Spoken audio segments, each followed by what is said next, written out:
Hello guys, I am sorry guys. ഇന്നലെ അല്ല, ഇന്ന് സാധനം അപ്ലോഡ് ചെയ്തപ്പം തിരിഞ്ഞു പോയതാണ്. കേരള ബ്ലാസ്റ്റേഴ്സിൻ്റെ മെൻ്റൽ പ്രിപ്പറേഷൻ ഫോർ കൊൽക്കത്ത എന്നായിരുന്നു. ഞാൻ മെൻ്റൽ പ്രിപ്പറേഷൻ സറ്റ് കൊൽക്കത്ത എന്നാണ് പെട്ടെന്ന് എൻ്റെ ഈ പ്രീ കൺസീവ്ഡ് നോഷൻ വെച്ച് നോക്കിയതുകൊണ്ട് തെറ്റിപ്പോയതാണ്. മൈൻഡ് കയ്യിലല്ലിരിക്കുന്നത്, അതിൻ്റെ ഒരു പ്രശ്നമാണ്. അപ്പം ഞാനൊന്ന് ലഘൂകരിക്കുന്നതല്ല, ഗുരുതരമായിട്ടുള്ള പിഴവാണ് എന്നെനിക്കറിയാം.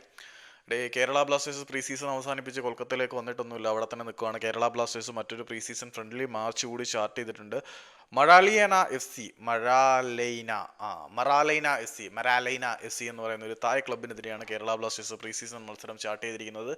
ഇതൊരു വലിയ ക്ലബ്ബൊന്നും അല്ല, കാരണം എന്താണെന്ന് വെച്ചാൽ തായ് തേർഡ് ഡിവിഷൻ ക്ലബ്ബാണ്. അപ്പം ഫസ്റ്റ് ഡിവിഷൻ ക്ലബിനെ കേരള ബ്ലാസ്റ്റേഴ്സ് പൊട്ടിച്ചു, സെക്കൻഡ് ഡിവിഷൻ ക്ലബ്ബ്, പിന്നെ തേർഡ് ഡിവിഷൻ ക്ലബ്ബ്, കുഞ്ഞി ക്ലബിനെതിരെ കേരള ബ്ലാസ്റ്റേഴ്സ് പ്രീ സീസൺ സൗഹൃദ മത്സരം കളിക്കുന്നേ ഉള്ളൂ. പിള്ളേർക്കൊന്ന് വാമപ്പ് ആവാനുള്ള ഇവന്റ് പോലെ കണക്കാക്കിയാൽ മതി. അല്ലാതെ ഈ ഒരു ക്ലബ്ബ് കേരള ബ്ലാസ്റ്റേഴ്സിന് വലിയ ചലഞ്ച് ഉയർത്തും എന്നൊന്നും തോന്നുന്നില്ല. എന്നിരുന്നാൽ പോലും നമ്മൾ ആരെയും ചെറുതാക്കിയോ വലുതാക്കിയോ ഒന്നും കാണുന്നില്ല. എന്തായിരിക്കും അൾട്ടിമേറ്റ് റിസൾട്ട് എന്ന് കാത്തിരുന്ന് കാണാം. അപ്പം എനിക്ക് വേണ്ടി പ്രാർത്ഥിക്കൂ ഗീസ്.